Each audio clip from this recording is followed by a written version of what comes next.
Buen día, ¿qué tal? ¿Cómo están? ¿Cómo andan? Bienvenidos, bienvenidas al Pase. De regreso acá, después de un par de semanas donde no pasó casi nada. Igual,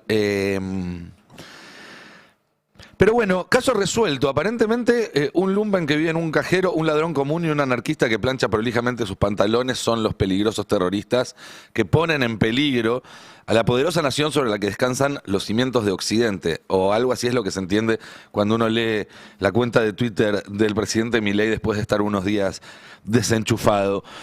Alejandra Montoliva ayer a la mañana, domingo, anunciaba la detención del tercer sospechoso por las bombas Molotov, el anarquista de la Molotov, preso domingo desde las 7 de la mañana, para contarte, es una frase un poco rara en idioma español, pero bueno, que detuvimos al violento que fue al Congreso a provocar caos.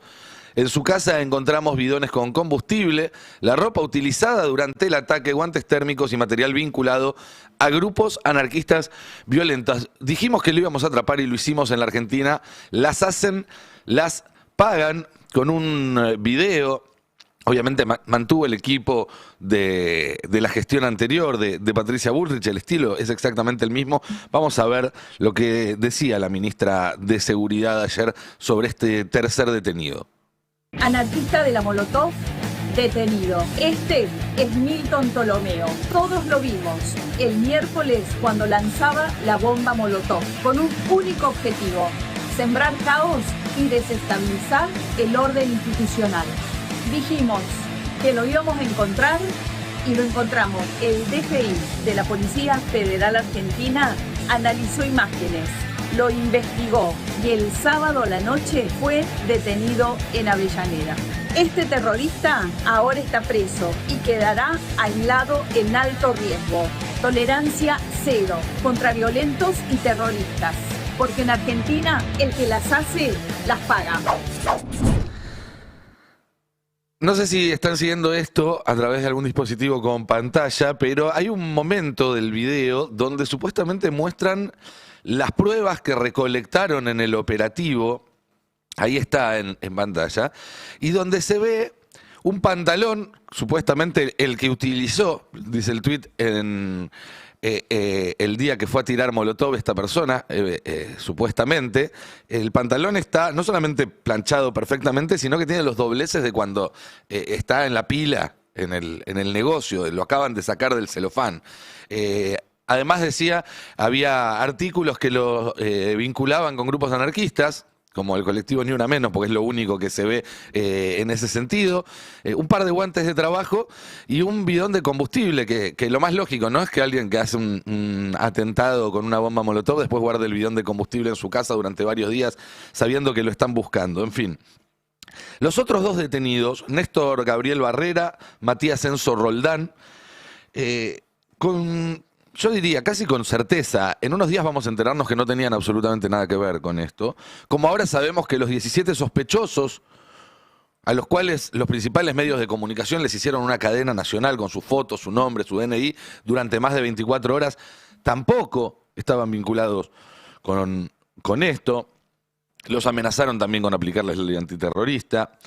Y que tampoco tuvieron que ver. El otro día Ari habló con uno de ellos a la mañana en Habrá Consecuencias. Vamos a escucharlo porque muestra el modus operandi con el cual, bueno, encuentran a uno al que se le ve la cara en una toma y lo usan de chivo expiatorio.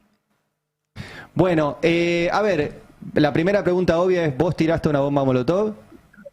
No, yo no tiré ninguna bomba Molotov. Ni siquiera tengo idea de cómo se arma una. La verdad que me sorprendió. Me enteré por amigos que me mandaron el video de la acusación de la ministra de Seguridad. Así que me tomó por sorpresa, ¿no? ¿Vos estabas en la marcha, Patricio? Una tapita. Perdón, Patricio, ¿vos estabas en la movilización el otro día? Sí, yo fui a la movilización a defender los derechos laborales de los trabajadores.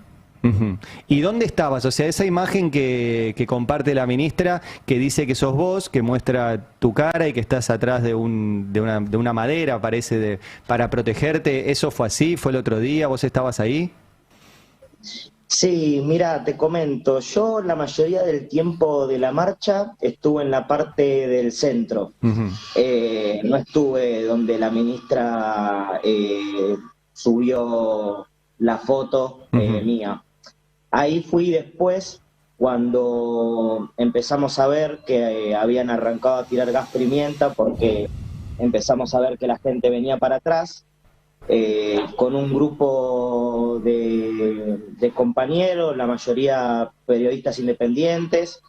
Fuimos para adelante para ver bien qué estaba pasando, para sacar fotos, filmar, lo que hace la mayoría. Eh, Cuando nos estábamos acercando, vimos que se estaba poniendo la policía cada vez más. Bueno, está claro, ¿no? Y tampoco tuvieron nada que ver con las Molotov, los 50 y pico de detenidos que hubo el mismo día y que tuvieron que soltar a las pocas horas, que los cazaron en la desconcentración. Típico modus operandi de Patricia Bullrich. Es muy sencillo, porque la verdad que si hubiera realmente vocación de atrapar a los que estaban haciendo Molotov o haciendo mímica de que estaban haciendo Molotov, vas y los detenés en flagrancia. Había 800 policías en 100 metros a la redonda y 5 tipos ahí que se podían ver en vivo y en directo por las cámaras. Es exactamente igual a la secuencia con el auto de Cadena 3 el día que se trató la ley de bases. Exactamente igual. Quedan aislados en el medio de un vacío, las cámaras llegan, pero la policía no hace nada, los deja hacer. Podemos ir repasar algunas imágenes de lo que fue la semana pasada y compararlas con aquellas del tratamiento de la ley de bases. Estos cartones que están oficiando de escudo y también para evitar la visibilidad. Estamos tratando de ver qué es lo que tienen. Atentos con eso porque creo que están... Sí, sí. Otra cosa Es que una en general quienes en algún momento, en otras épocas, tuvieron alguna experiencia en instancias de protesta callejera un poco más violentas de las que se dan ahora, saben que estas cosas no se hacen ahí. Te las llevas armadas. No es tan difícil. Pero también hay otra secuencia donde se ve cómo la policía tiene perfecta puntería cuando quiere dispersar a la prensa que estaba justamente retomando o tomando imágenes con gas, pero al mismo tiempo el chorro nunca les da de lleno, siempre les pega de costadito.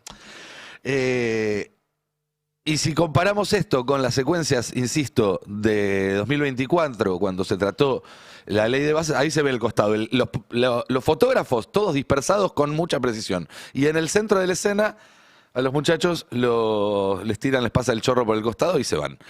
Pero veamos las imágenes del auto de Cadena 3, porque fue muy parecida a la secuencia. Ahí se ve cómo dan vuelta el auto. Un auto de Cadena 3. Sí, un auto. ¿Verdad? Un auto de Cadena 3. Lo están Rápidamente la sí, gente se aleja, Córdoba, quedan sí, aislados. lo están prendiendo todo. Es increíble. Los que se acercan son fotógrafos, periodistas, el resto de los manifestantes ya no están en la zona. Un medio de comunicación, compañeros. Sí, Y la policía que está a 50, 80, 100 metros y no interviene mientras saquean el auto y lo prenden fuego. Después incluso muestran cómo viene un auto sin patente y se lo lleva a los que estaban ahí metidos en el auto, haciendo cosas en el auto. A ver, y el punto, ni siquiera es si son infiltrados o no. Puede ser una zona liberada para que un grupo radicalizado actúe de forma espontánea. Y la verdad es que, y esto no lo digo como algo bueno para nada, que no se me malinterprete, si esto sigue así, si no hay una representación genuina y efectiva del malestar que provoca este gobierno, que hoy no la hay, va a haber sectores que van a radicalizarse. Es un hecho, sucede así, funciona así, la gente no se deja aplastar sin ningún tipo de reacción. Más temprano que tarde va a haber una radicalización. Pero no es el punto, insisto. El punto es otro. El punto es que hoy, si vas a una marcha, te pueden disparar, como a Pablo Grillo. Te pueden levantar en el momento, te pueden levantar en la desconcentración y ahora también pueden ir a buscarte 2 días después a tu casa.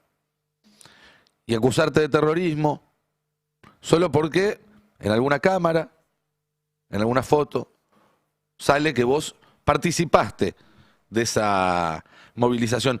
No porque tiraste la molotov, no por ejercer algún tipo de violencia, que por supuesto, si se comete un delito se tiene que investigar, encontrar a los responsables, probarlo a ciencia cierta y darles el castigo que establece la ley, sino simplemente por participar de una manifestación en contra del gobierno. Ese es el mensaje que te mandan. Ojo que si vas vos, la próxima vos sos el que recibís el gas, el balazo o al que te podemos ir a golpear la puerta de tu casa 2 días más tarde para llevarte.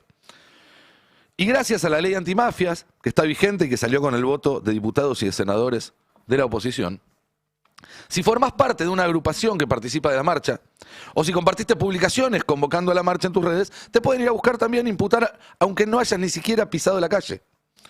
Todavía no pasó, me van a decir. La línea se está corriendo muy rápido. La línea se está corriendo muy rápido. Este año, y esto es información reciente, el gobierno va a insistir con ficha limpia. El combo ley antimafia más ficha limpia es que van a poder elegir a dedo qué candidatos pueden participar y quiénes no de las elecciones de 2027. Todavía no pasó, me dirán. La línea se está corriendo muy rápido. ¿Y por qué se está corriendo muy rápido? Porque la situación social también se está deteriorando muy rápido y la represión y la violencia es la única manera que tienen de seguir ejerciendo el poder.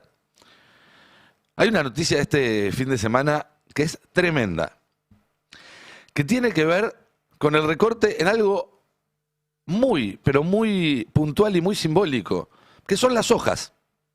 Las hojas que compran todas las familias a esta altura del año para que sus pibes puedan ir a la escuela. Te dan una lista de ingredientes, iba a decir, de útiles. Y bueno, tenés lápices, lapicera, pero en todas hay hojas. Todos los chicos de todas las clases, de todos los años, desde el más chiquito hasta el más grande, tiene que comprar hojas. Bueno, 2,5 millones de unidades vendidas menos. 2,5 millones de hojas vendidas menos. Cualquier otro indicador sobre el estado de la educación argentina, me parece que al lado de esto queda en ridículo. Vos después podés mostrar los resultados de las pruebas. Mirá, si se usan 2,5 millones de hojas menos, tenés un problema grande. Dirán, bueno, las tecnologías, ya no sé. Bueno, pero 2 millones menos que el año pasado, me parece un montón. Me parece, la verdad, un montón. También se derrumba, por supuesto, de nuevo el consumo de carne vacuna, con todo lo que eso implica en un país como la Argentina. Está en su nivel más bajo en 21 años, es decir, después de que nos recuperamos de la crisis más grande que tuvimos en el último ciclo democrático. Un nuevo número consolidado de empresas cerradas durante el gobierno de Milei, más de 22.000 en estos 2 años. Es realmente... Son, bueno, todos números que explican también por qué recrudece la represión y por qué están acelerando con estas reformas. Y mientras pasa todo esto, pareciera que hay un sector de la oposición que está más preocupada por el progresismo que por los efectos de Milei, o por la entrega de pies y manos a Estados Unidos, o por la concentración extrema de la riqueza, por mencionar algunos temas urgentes. Se llenó en las redes sociales y demás de peronistas de Galperín, peronistas de Marco Rubio, peronistas de Elon Musk, que usan el término progre casi con la misma lógica con la cual los libertarios denuncian comunistas imaginarios por todas partes, pero con una diferencia. Los libertarios por lo menos identifican muy bien quién está del lado de enfrente para acusarlos de comunistas. En cambio, todo este sector lo que hace es generar ruido de quienes deberían estar del mismo lado. ¿Por qué? Porque son agredidos. Somos agredidos por este gobierno. Y esto no significa que no quepan un montón de críticas a algunas ideas del progresismo, algunos sectores del progresismo, algunos personajes del progresismo, algunas posiciones que son progresistas o se asumen como progresistas.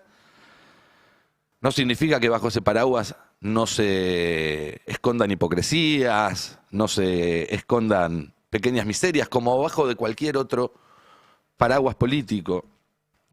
No significa que no haya habido, si se quiere, un abandono de la identidad de clase por algunos sectores, quizás con buenas intenciones, pero que ayudaron a consolidar este clima de época neoliberal. Pero los mismos que ahora lo critican con furia tampoco zafan de eso. Y en algunos casos, hasta antes de ayer, tuiteaban con la E. Pero leer en este momento en el cual la humanidad está siendo agredida por una oligarquía de supermillonarios apátridas, desclasados, que el nudo a desatar es el progresismo, me resulta bastante problemático. Y por eso quería detenerme un segundo en esto. Miren, todavía no está incorporado en el ciclo de noticias en la Argentina el tema de la inteligencia artificial. Yo lo vengo siguiendo hace mucho y se los transmito acá porque me parece importante. Lo que pasó en los últimos 10 días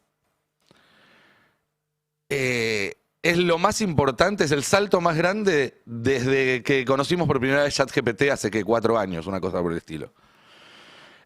Y no es algo que leí en el New York Times o en Wire o lo que sea, lo viví. Estuve el fin de semana trabajando con una de las nuevas versiones de Cloud, que es una de las inteligencias artificiales.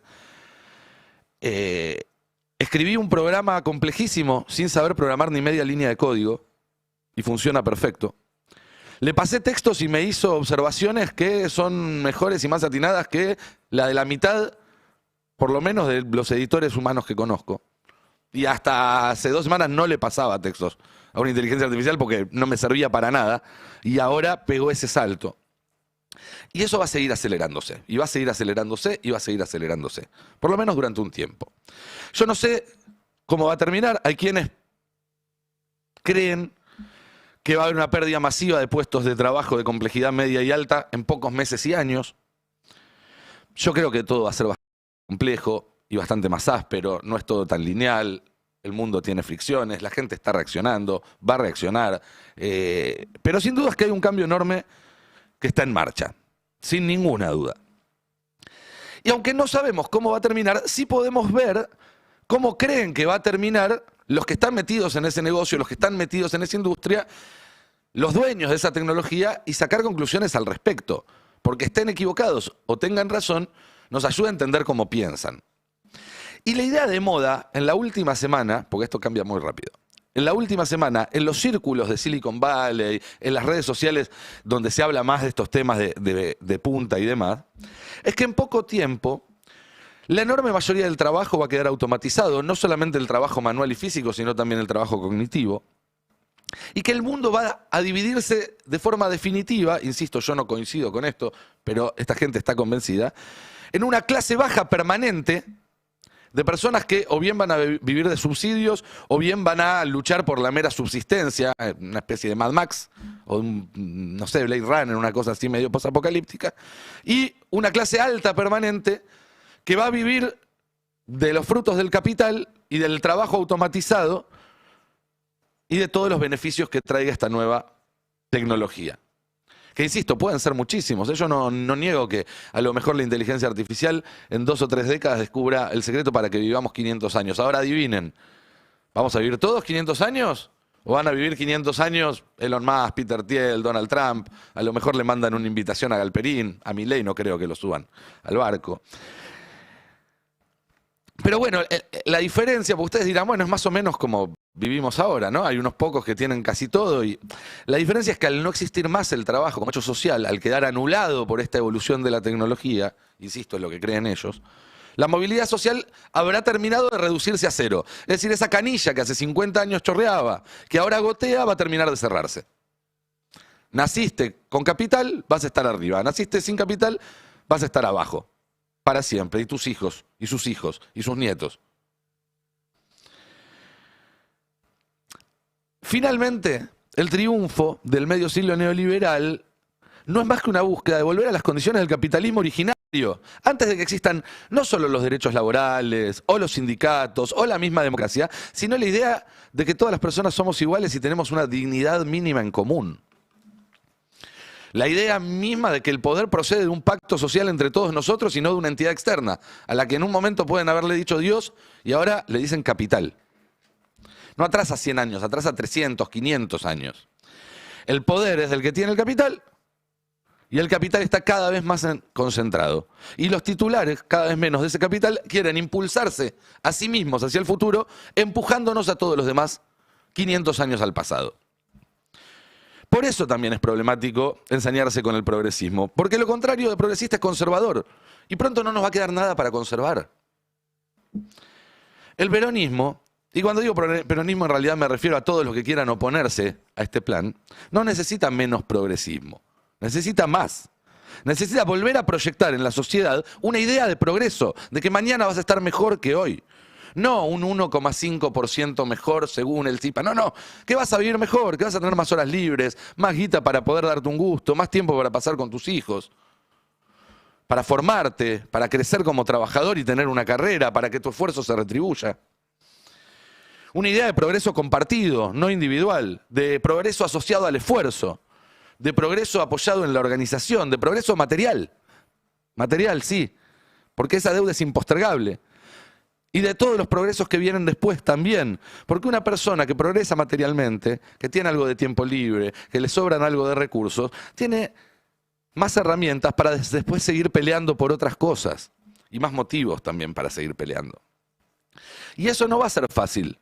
Y el objetivo de la represión, de la persecución a opositores, de Palantir, de la vigilancia, el motivo por el cual Cristina está presa, el objetivo de la reforma laboral, todos los objetivos alineados de este fascismo neoliberal en el que estamos viviendo, es evitar esa organización. Es evitar que nos demos cuenta y actuemos en consecuencia de que estamos siendo agredidos por una élite cada vez más pequeña. Y cada vez que defendemos el status quo en lugar de cuestionarlo, Milei gana. Aunque lo hagamos con las mejores intenciones. Cada vez que nos contamos las costillas entre nosotros, progres contra doctrinarios, porteños contra cordobeses, formales contra informales, axelistas contra cristinistas, la mar en coche, Milei gana. Ahí voy a terminar con esto. Hay dos frases de Perón que me parece que hay que retomar un poco como brújula. Tanto les gusta a algunos citar a Perón. La primera es la que dice que hay una sola clase de personas que son las que trabajan. Y básicamente eso lo que significa es que todos los que necesitan laburar para vivir, los que no están salvados, desde el que no tiene ese trabajo y vive en la miseria por esa ausencia, hasta un empresario pyme que quizás labura a la par o más que sus empleados, pasando por todos los matices en el medio, esos somos los que trabajamos. Y esos somos no casualmente los agredidos por Milei. Porque las doctrinas, a diferencia de los dogmas, no son un mapa, son una brújula. Y si se lo sabes leer, te indican hacia dónde dirigirte, aunque no estés parado en el mismo punto de partida. Y la segunda frase, que es gracioso porque la cantan todo el tiempo, pero se ve que no le prestan atención, es combatiendo al capital. ¿Se acuerdan de esa parte? Algunos no. Y miren, Milei posteó este fin de semana, en el medio de todo este quilombo, la siguiente plaquita, el siguiente meme, que dice: no tengas miedo que te llamen de ultraderecha, hoy en día ultraderecha significa normal. Bueno, eso es lo que tratan de hacer, normalizar todo eso, que normalicemos que te vayan a buscar porque fuiste a una marcha, que normalicemos que tenés que laburar 16 horas por día para llegar a duras penas a fin de mes, que normalicemos que una dirigente política del tamaño que tiene Cristina esté presa y proscripta. Porque si normalizamos eso, el año que viene van a ir por otros, ¿eh? Van a ir por otros. Acuérdense, ficha limpia más ley antimafias. Ese es el combo. Cuando empiecen en unos meses a hablar de eso, vengan a buscar el archivo. Y la verdad es que no. Ultraderecha hoy significa estar al servicio del capital, al servicio de un puñado de 15, 20, 30, 50 supermillonarios muy fáciles de identificar y que tienen un plan muy claro, ¿sí? Ser la clase alta permanente y que todos nosotros seamos la clase baja permanente. Todos los que estemos en contra de eso, tenemos que organizarnos y hacerle frente. Eso es, a esta altura del partido, me parece lo único imprescindible y lo más urgente. Todo lo demás es perder tiempo del que realmente no disponemos. Con esto cierro y hablo la discusión con una mesa realmente de lujo que tengo el gusto de encabezar el día de hoy. Quiero empezar saludándola a Telma, que por primera vez creo que estamos compartiendo un espacio después de haberte leído tanto, de haberte escuchado tanto. Así que bueno, bienvenida y gracias, bueno, también al resto de mis compañeros. No sé si querés arrancar. Igualmente digo, te admiro sin conocerte, nunca nos hemos cruzado en esta profesión y muy contenta de estar acá en El Pase.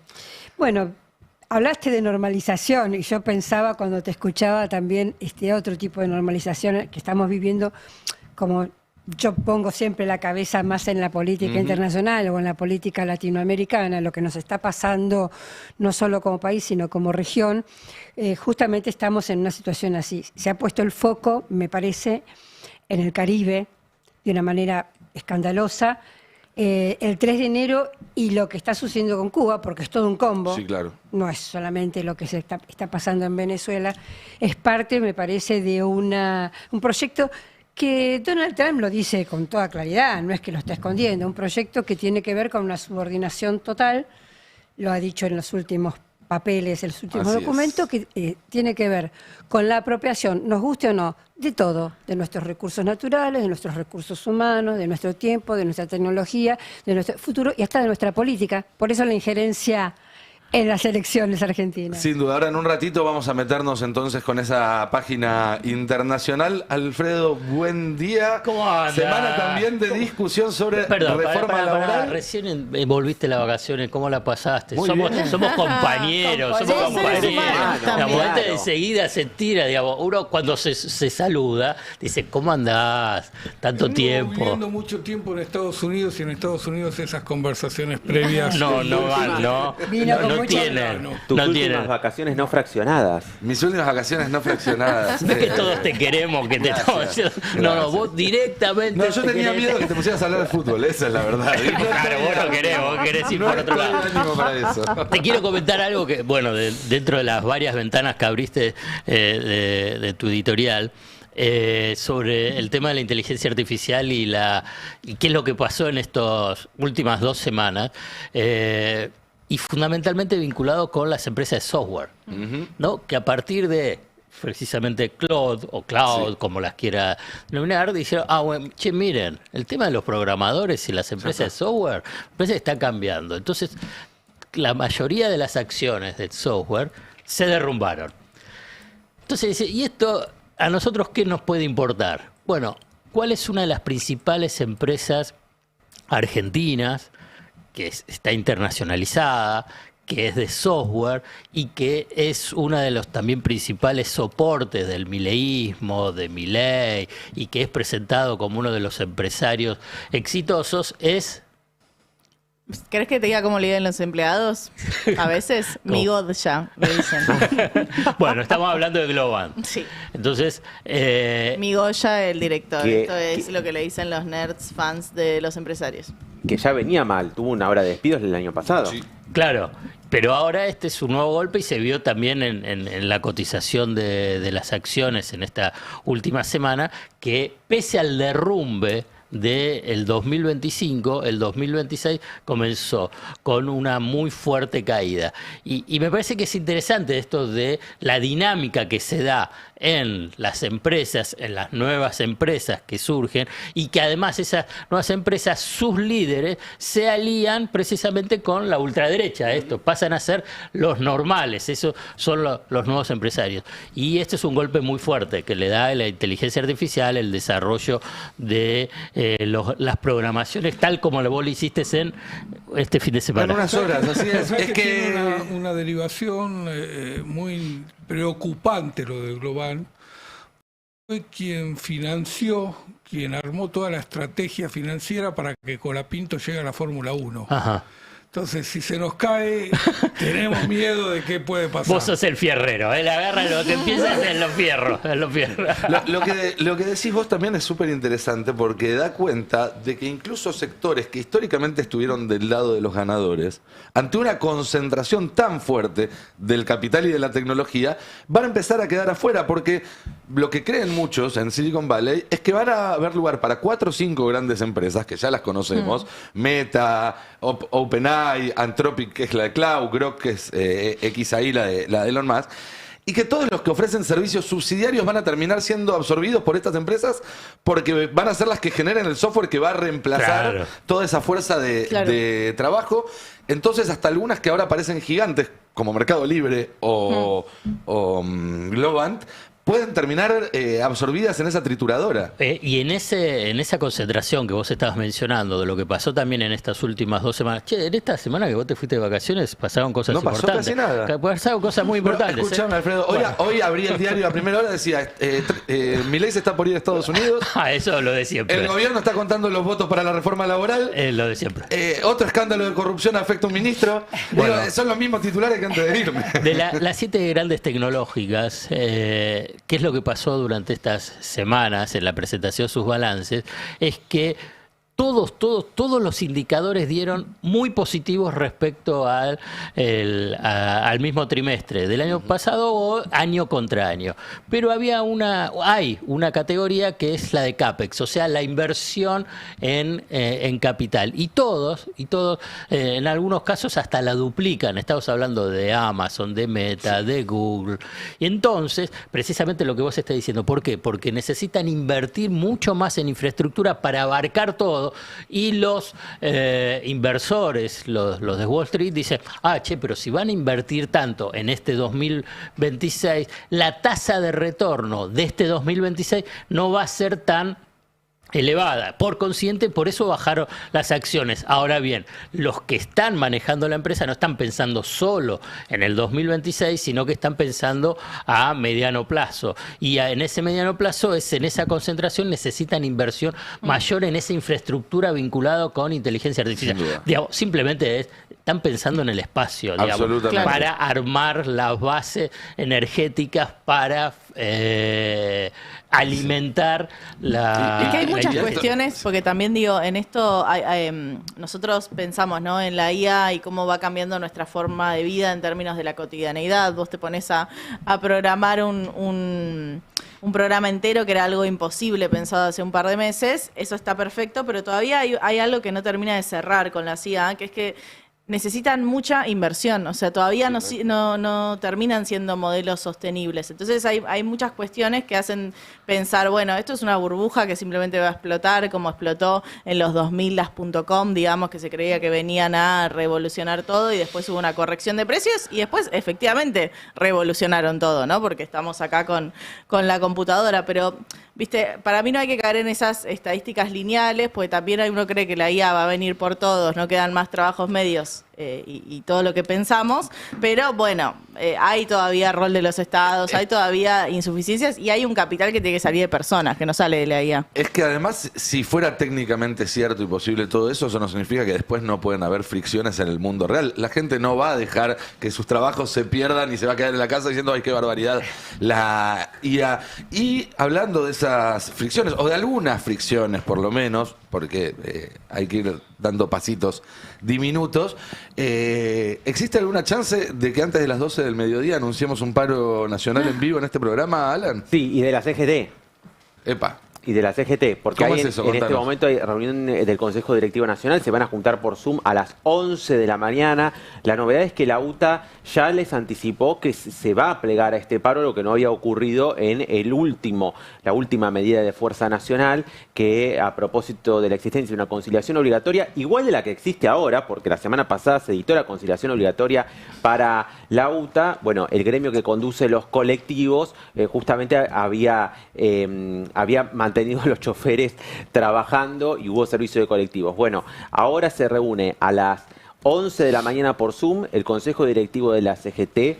Está muy amplia la posibilidad de que haya efectivamente una medida de fuerza a nivel nacional. ¿Por qué hoy? ¿Por qué hoy, feriado, se produce esta reunión? Imagínate que ni siquiera están todos aquí en Buenos Aires, por eso se hace por Zoom.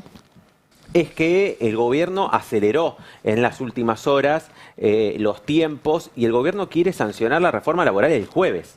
El jueves quiere que diputados conviertan en ley la reforma laboral y por eso es que se precipitaron las reuniones en la Central Obrera, porque el paro debería realizarse esta semana. Probablemente el mismo jueves.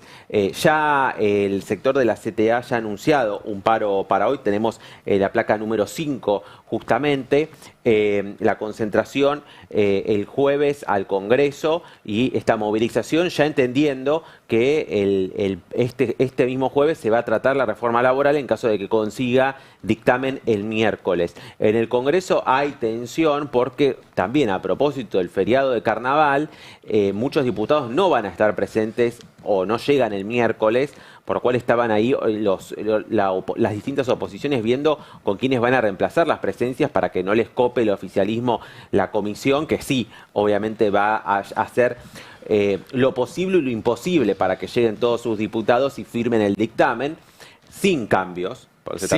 Sin cambios, porque para que todo esto ocurra no tiene que haber cambios. Ahora en un rato te voy a preguntar un poco por eso, por cómo viene el poroteo y la negociación, sobre todo en torno a este artículo que entró por la ventana en el 44. Senado, el 44, y que puede llegar a empiojar algo que parecía casi ya un trámite para el gobierno. Pero antes quería repasar con Cande y con Fer también un par de títulos más de economía y ya después empezamos a meternos de lleno en cada una de las columnas. Cande, se acerca otra auditoría del Fondo Monetario Internacional. Sí.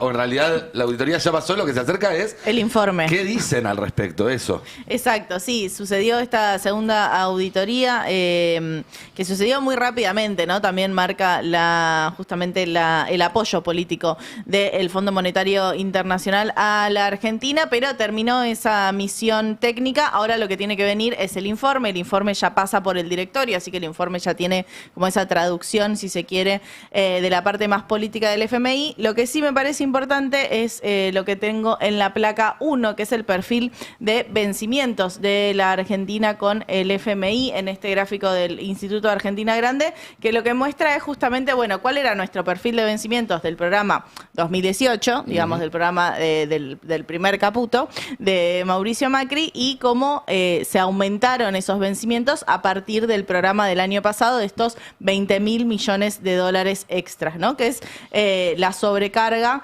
y los pagos de capital en relación tanto a los intereses como al capital. Más allá del detalle del gráfico, que sé que no es esos gráficos que son tan sencillos de leer, sí me interesa marcar cómo, bueno, obviamente a partir de este año y sobre todo hasta el 2030 tenemos vencimientos muy abultados, ¿no? Argentina tiene que pagar casi más de 40.000 millones de dólares antes de que termine el gobierno de Javier Milei. Entonces, bueno, un poco, si se quiere ir a la profundidad del tema, que es que siempre que estamos con el Fondo Monetario, parece que cada 2-3 años tenemos que renegociar las condiciones porque este perfil de vencimientos parece algo imposible de atacar, y obviamente que ya parecía imposible con el programa de 2018, ahora que le debemos más de 70.000 millones de dólares al Fondo Monetario Internacional, o sea, más del 10% del PBI de la Argentina, bueno, parece un poco más imposible ver este calendario y decir, perfecto, Argentina es sostenible.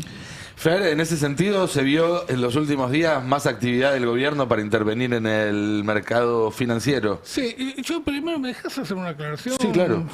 Yo quiero decir que el bidón de nafta que tengo en casa es para el generador. Es importante saberlo. La garrafa que tengo de gas es para cargar los encendedores. La latita que tengo de benzina es para el carucita. La pregunta es, ¿planchaste el pantalón o no lo planchaste? No, iba a ver, es decir, todavía no pasé a buscar el pantalón. Pero todo lo demás en casa está, ¿eh? Okay. Sos un hombre muy útil, quiero que lo sepas. Sos un hombre que resuelve. Le estás ahorrando para adelante no sé cuántos miles de litros de agua. Es un tema, ¿viste? Porque te ponen una foto de lo mismo que hay en cualquier casa del Gran Buenos Aires. Sí, totalmente. Es tremendo. Pero sí, el gobierno está haciendo un trabajo muy fuerte para mantener al dólar abajo de los 1.400. Fue muy interesante ver lo que pasaba el viernes en el mercado oficial de cambio, porque arrancó la rueda y el dólar bajó. Bajó unos pesos, estamos hablando de 1.399, bajó a 1.393, por ahí. Y el Banco Central aprovechó y compró.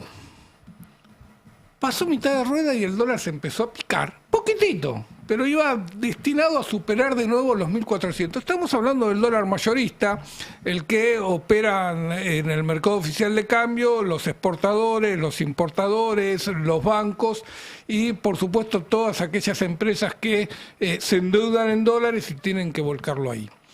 Y el dólar empezó a subir y se estaba acercando a los 1.400 y el Banco Central empezó a vender todo lo que había comprado en las primeras 2 horas de la rueda, lo empezó a vender. Y vendió y se quedó con un pequeño saldo positivo, el menor saldo de todo lo que viene comprando en estas ruedas de febrero, y dejó el dólar adivina, 1.399,5. Es como cuando existían los negocios de todo por 1,99, ¿no? Más o menos en ese rango. Y dejó ese valor para pensar que hasta el miércoles no vuelve a haber mercado oficial. Por lo tanto, es el dólar que tenés estas 4 jornadas. ¿Cuál es el tema del dólar? El gobierno se quedó sin anclas para frenar el proceso inflacionario. Le vienen fracasando todas. Le fracasa el ancla de ingresos, pese a que generó la mayor pérdida de ingresos de la sociedad histórica. Hace 4 meses, los últimos 4 meses, los ingresos de los asalariados están por detrás de la inflación. Perdió el ancla fiscal, aunque Caputo se jacta de haber alcanzado un superávit primario que él dice por encima de las metas del FMI. Está por verse, porque había metas revisadas y hay muchos analistas que dicen queremos ver los números finos de ese superávit primario que está mostrando, porque no nos cierra. No me digas que desconfían de la palabra de Caputo. No nos cierra. A mitad de año ustedes retocaron esas metas cuando le dijeron al FMI que no iban a poder acumular dólares, entonces se comprometieron a un superávit fiscal primario un poquito más grande, nunca lo informaron, está por verse. No cumplieron, y esta es tremenda, no cumplieron con la meta de no emisión para financiar al Tesoro. El Banco Central el año pasado emitió 11,7 billones de pesos para financiar directamente al Tesoro. Entonces, las importaciones, o sea, la apertura comercial tampoco sirvió para disciplinar los precios. Fíjate que incluso hoy salió una nota en Clarín que no bajaron los celulares, viste que hubo todas unas medidas de apertura, arancel cero, y la cuestión es que no bajaron nada, no bajaron nada. Entonces, no tenés el ancla de ingreso de la sociedad, no tenés el ancla fiscal, el ancla cambiaria. Bueno, el ancla cambiaria no les viene funcionando, no les venía funcionando el año pasado, y uno tiene la sospecha de que los formadores de precios no miran el valor presente del dólar, sino miran el techo de la banda de flotación. Y que fijan los precios por el techo de la banda de flotación, asumiendo que en algún momento va a haber algo que lo dispare a ese techo.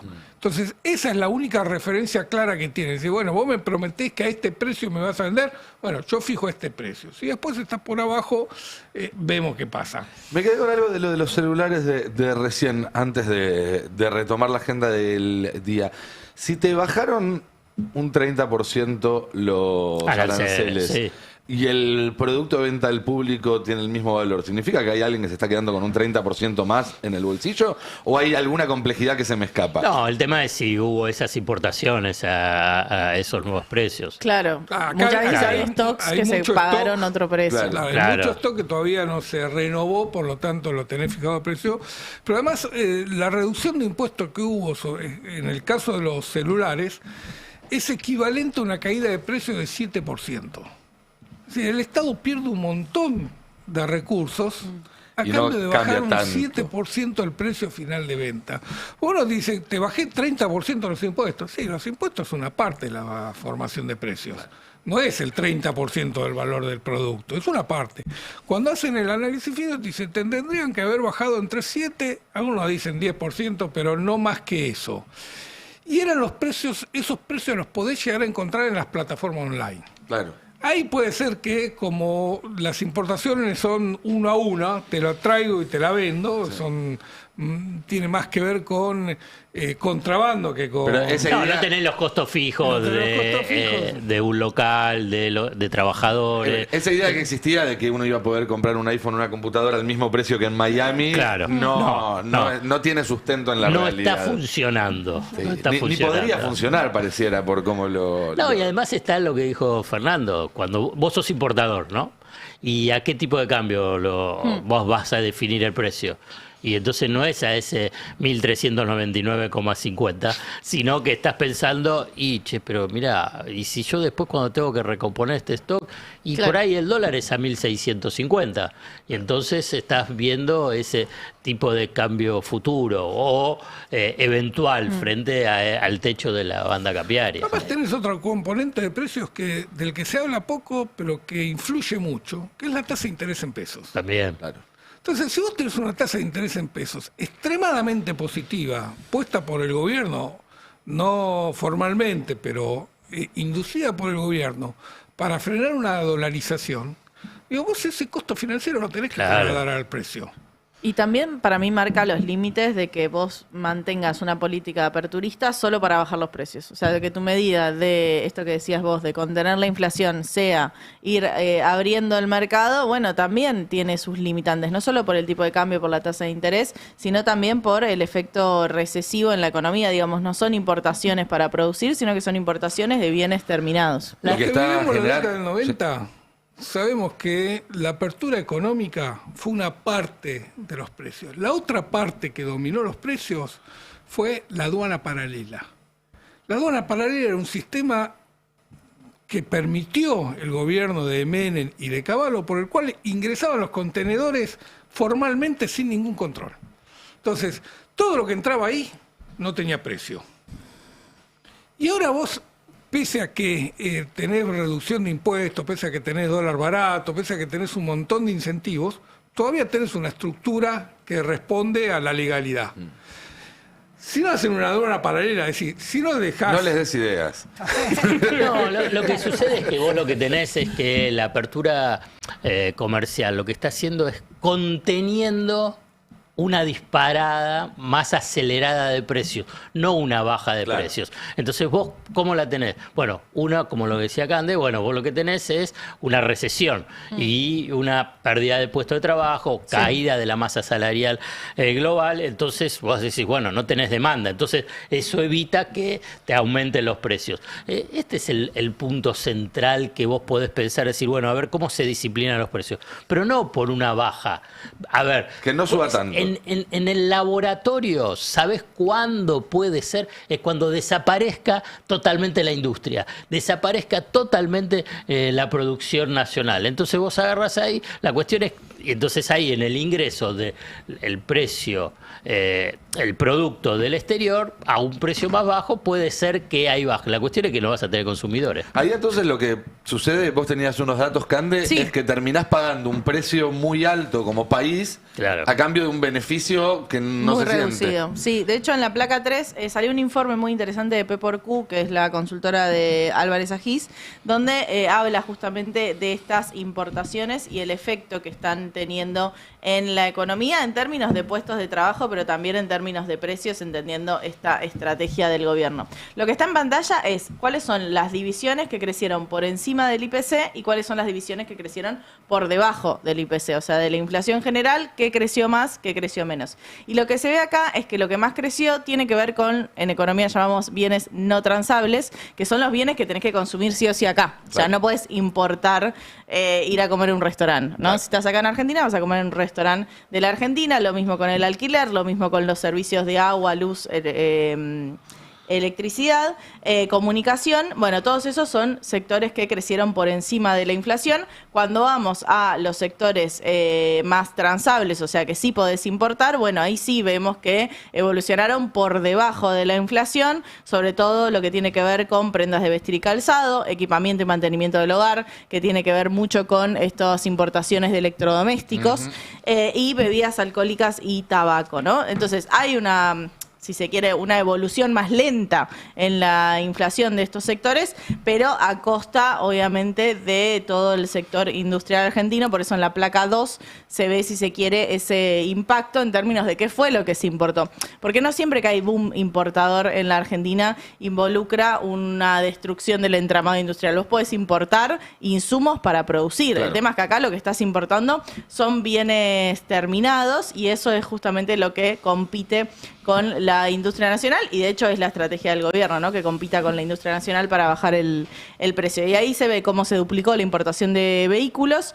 Bueno, 54% bienes de consumo, 51% bienes de capital. Mucho tiene que ver con línea blanca, digamos, no es que son bienes de capital para invertir, sino que quedan ahí metidos, y solo combustibles y lubricantes, que efectivamente es lo que nos está importando por este avance en la balanza energética de parte de Argentina. Pero bueno, es una estrategia que en el corto plazo trata de controlar la inflación, no lo logra del todo, y que además en el medio, bueno, destruye puestos de trabajo con esas fábricas que tenemos novedades todas las semanas de, bueno, despiden 100 empleados, despiden 150 empleados y así. Bien, mencionabas recién el balance energético. Hace un rato hablábamos de la energía como un insumo clave en las nuevas tecnologías y en el desarrollo de inteligencia artificial y demás. Y eso está muy vinculado a lo que está haciendo Donald Trump. En todo el mundo en general, en el Caribe en particular, porque no hay que olvidarse que la primera vez que le preguntaron por la cuestión de Caracas, el secuestro de Maduro a Trump, Trump contestó, es por el petróleo. Sí. Con lo cual, Ahora es mío. más allá de que uno después pueda buscarle cierta complejidad a esa definición y entender que Trump hay cosas que dice y cosas que no, pero uno no puede obviar la energía en esa ecuación cuando uno mira lo que está pasando en Estados Unidos y en lo que considera su área de influencia que lamentablemente nos deja dentro. Sí, lamentablemente, sí, absolutamente es así. Bueno, el petróleo está a pocos kilómetros de Estados Unidos. Estados Unidos tiene históricamente toda la maquinaria y toda la posibilidad de procesar ese petróleo y lo demás queda muy lejos, por lo tanto ese sí ciertamente es un objetivo. Y después está el otro objetivo que tiene que ver con, yo lo veo como algo más grande, como la decadencia, tratar de evitar este momento de declinación gravísima que está viviendo Estados Unidos, que por ahí desde acá no lo vemos, porque como estamos tan occidentalizados, no vemos lo que pasa en Oriente, con los BRICS y la otra parte del mundo, pero Trump sí lo ve y está enormemente preocupado. Por eso una de las cosas que yo quería hoy subrayar acá y que me parece que es muy importante que la gente se entere y es la situación de Cuba, que está muy mal, está sitiada, literalmente sitiada como en cualquier guerra. Desde el 3 de enero no recibe petróleo, está colapsando las escuelas, los hospitales, etcétera. Y esto no tiene que ver con el petróleo, no tiene que ver con ningún recurso natural, porque Cuba no exporta ningún recurso natural que pueda ser necesario para Estados Unidos. Lo que tiene Cuba es la Revolución Cubana.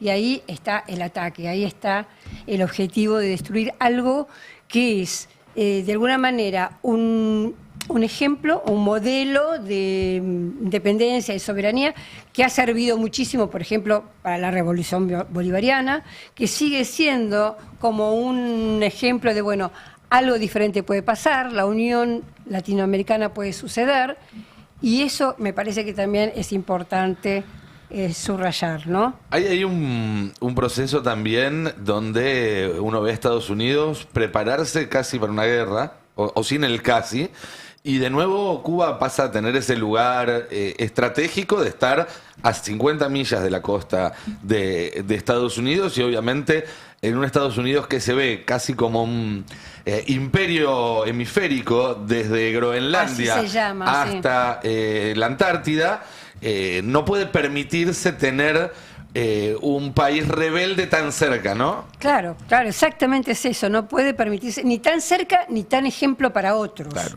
¿No? Ese es el punto. Un país que a cualquier precio, porque está bloqueado hace 6 décadas, ¿viste? Sí, claro. Es decir, a cualquier precio mantiene una cierta dignidad y un cierto, una cierta resistencia y una cierta rebeldía, te diría, ¿no? Y te pregunto, porque vos decís, con razón, están bloqueados hace 6 décadas. ¿Por qué la situación actual es más grave? Explícanos un poco de qué se trata lo que está pasando ahora, en estos días, en estas semanas, que hace que ese bloqueo se haya vuelto tanto más fuerte y que los deje en una situación donde prácticamente están forzando o intentan forzar al menos un cambio de régimen. Exactamente. Mirá, la situación en principio ha incrementado muchísimo todo el sistema de sanciones con respecto a otros países que pueden colaborar o que pueden desobedecer, entre comillas, este mandato de Estados Unidos.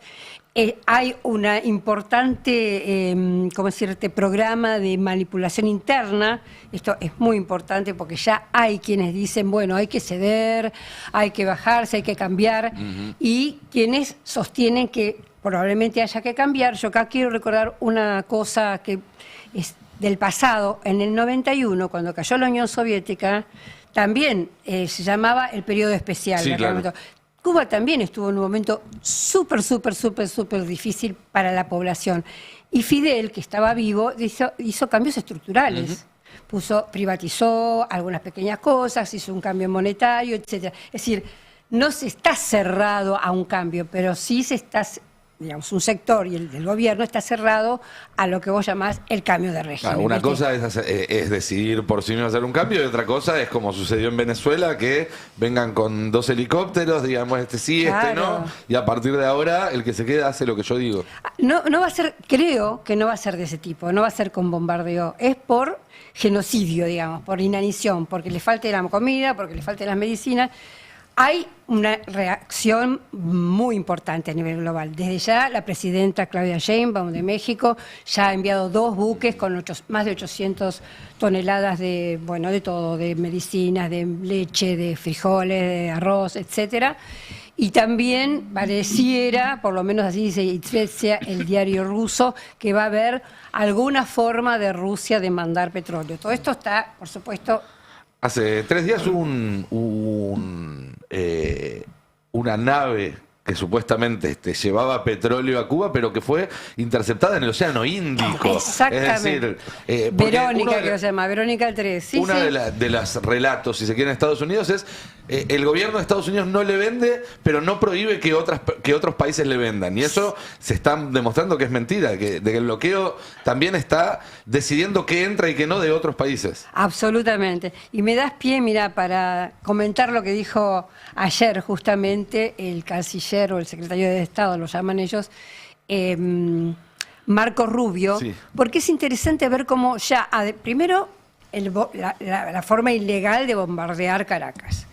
Luego, el intento de normalizar esto, como vos comentás, de no estamos prohibiendo nada.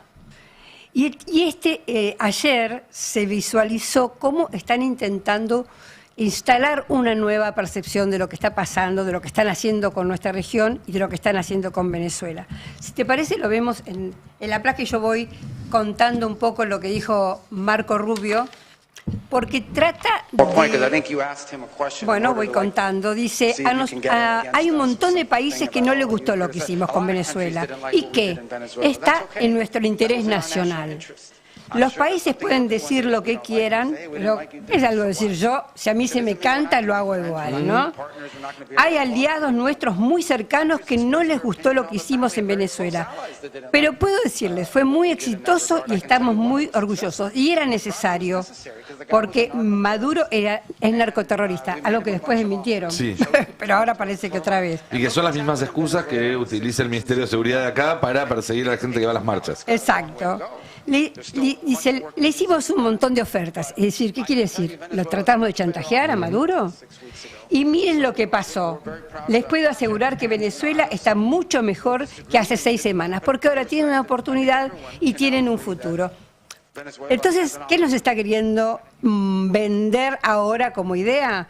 Primero, esa idea antigua, para algunos educaban, te pego porque es en tu beneficio, ¿viste? Es, te castigo por tu bien. Es decir, ahora está 6 semanas después, Venezuela resulta que está mucho mejor, resulta que tiene una oportunidad gracias al imperio. Ese es uno de los mensajes. La otra idea que refuerza es que actuar por encima de la ley es algo normalizado. Es decir, Estados Unidos y su fuerza puede hacerlo. Y eso es gravísimo. Ya venía Estados Unidos contradiciendo todas las enorme cantidad de reglas, derechos internacionales que costó tantos años llegar a un acuerdo. Bueno, ahora está boicoteando todo esto. Y sumo una cosita más, y es lo que dijo Marco Rubio en la última reunión que hubo en Múnich en la semana, y es que directamente defenestró a las Naciones Unidas. Y esto sabemos que pronto va a haber, como se dice acá, unas Naciones Unidas Blue. Sí, sí. ¿No? Sí. El Consejo de la Paz. El Consejo de la Paz, y dijo esto de Naciones Unidas.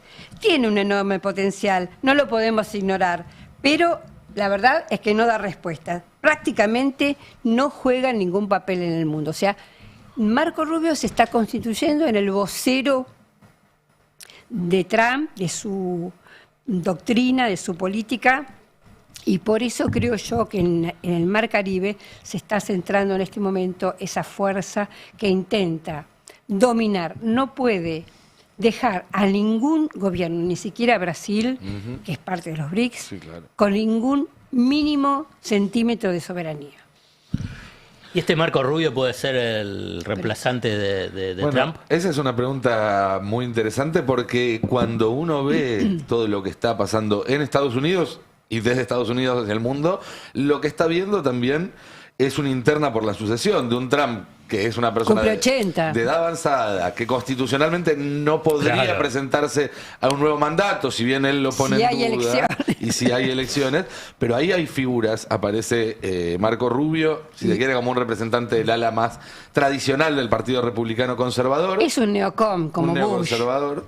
Claro. Vance, el vicepresidente, que sería el delegado de Silicon Valley en esa estructura, y aparecería, no sé si Telma vos coincidís con esto, como una tercera figura ahí, Stephen Miller, que es su asesor especial y que es el más fascista en el sentido tradicional de la palabra, un tipo que parafrasea a Goebbels en sus discursos y que tiene, digamos, toda esta estética, más si se quiere, del fascismo tradicional del siglo XX, y que también es muy poderoso y se imagina como Pero tiene exposición sucesor. pública. Sí, sí, Ah, sí. Sí, tiene. Es un tiene. pelado con cara desagradable. Seguramente lo viste. Por el no momento, hables de los cuerpos ajenos. No, es verdad. Solamente de los cráneos. por el momento se le está dando más aire a Marco Sí, Rubio. sí, sí, sí. ¿No? Pero bueno, eso se verá. Y Hay que ahora ver qué pasa. hay que ver qué pasa, exactamente. Hay que ver qué pasa. Hablando de que hay que ver qué pasa, semana clave para la reforma laboral y por lo tanto semana clave para el futuro de los argentinos, de las argentinas, porque realmente es una ley con cambios muy de fondo, pero también es cierto que la historia nos cuenta que estos cambios siempre se pueden revertir, que ninguna lucha es del todo definitiva, por más que algunos lo planteen de esa forma, ¿no, Alfredo? Vos al comienzo también en tu editorial mencionabas, decías, bueno, la gente no se va a quedar de brazos cruzados, va a haber movilizaciones, va a haber resistencia, va a haber disputas y va a haber luchas, y así es como funcionan las sociedades. Yo sé que cada uno de nosotros, y lo estamos viviendo, padecemos el presente en la máxima expresión, y ese presente parece que fuese permanente. Pero a veces la historia sirve para, en última instancia, poner algún tipo de matiz. Eso significa, y hago la aclaración, que no sea doloroso el presente. Eso no significa que tenga costos inmensos en términos del bienestar, de la vida cotidiana. No, es cierto. Tiene muchísimos costos. Pero a la vez también es cierto cuando uno se refugia en la historia, y no en la historia muy larga, sino en una historia reciente de este siglo, lo que uno observa es que esas disputas, esas luchas, esas tensiones, específicamente en el mercado laboral y en la legislación laboral, va una ida y vuelta. Por eso yo digo, en una forma, si quieren, hasta contracultural, hoy digo que esta reforma laboral no es irreversible, tal como plantea Milei cuando dice esto es histórico, fin, y después gran parte de sus voceros, que tiene varios voceros en medios de comunicación, dicen, bueno, esto es irreversible, esto así no va a cambiar, porque esto es la modernización y esto estamos pensando en el futuro. Todo eso es mentira. Y entonces vamos un poquito a la historia. En la historia de este siglo, desde el 2002, cuando ellos dicen que esta es la ley más importante, nunca antes se hizo esta ley. ¿Saben cuántos proyectos presentó el Poder Ejecutivo desde el 2002 a la fecha vinculados al trabajo? 90 proyectos presentó el Poder Ejecutivo, de los cuales 35 lograron convertirse en ley. Los gobiernos de Cristina Fernández de Kirchner concentran el mayor número de proyectos laborales sancionados en cada una de las presidencias, mientras que el Fernando de la Rúa y Eduardo Duhalde aprobaron solo uno cada uno. Si quieren pueden ir pasando cada una de las placas, donde vamos viendo que Alberto Fernández en su periodo se presentaron 8 proyectos, solamente 2 fueron aprobados. Después Macri, podemos pasar al siguiente, se presentó 10 proyectos con 6 leyes que finalmente fueron aprobadas, que fueron regresivas también, y que buscaron la reformulación del mercado laboral avanzando sobre los derechos laborales. Cristina Fernández de Kirchner en el 2011, que fue uno de los periodos de mayor efectividad legislativa, se presentaron 12 proyectos y 11 fueron aprobados. Después, en el primer gobierno de Cristina, en el 2007, se impulsaron 14 proyectos laborales, 9 se convirtió en ley. Esto es un relevamiento que realizó una organización que se llama Directorio Legislativo, que me parece muy interesante porque permite ver que el tema de la legislación laboral siempre estuvo en tensión, que el tema de la legislación laboral siempre fue un espacio de disputa, entre la relación capital-trabajo. Voy a saltar hacia el que me parece lo más relevante para tratar de poder entender que no es irreversible esta ley que arrasa derechos, cuando nos remitimos a la ley 25.250. ¿Cuál es esa ley? ¿Cómo es más conocida? La ley Banelco.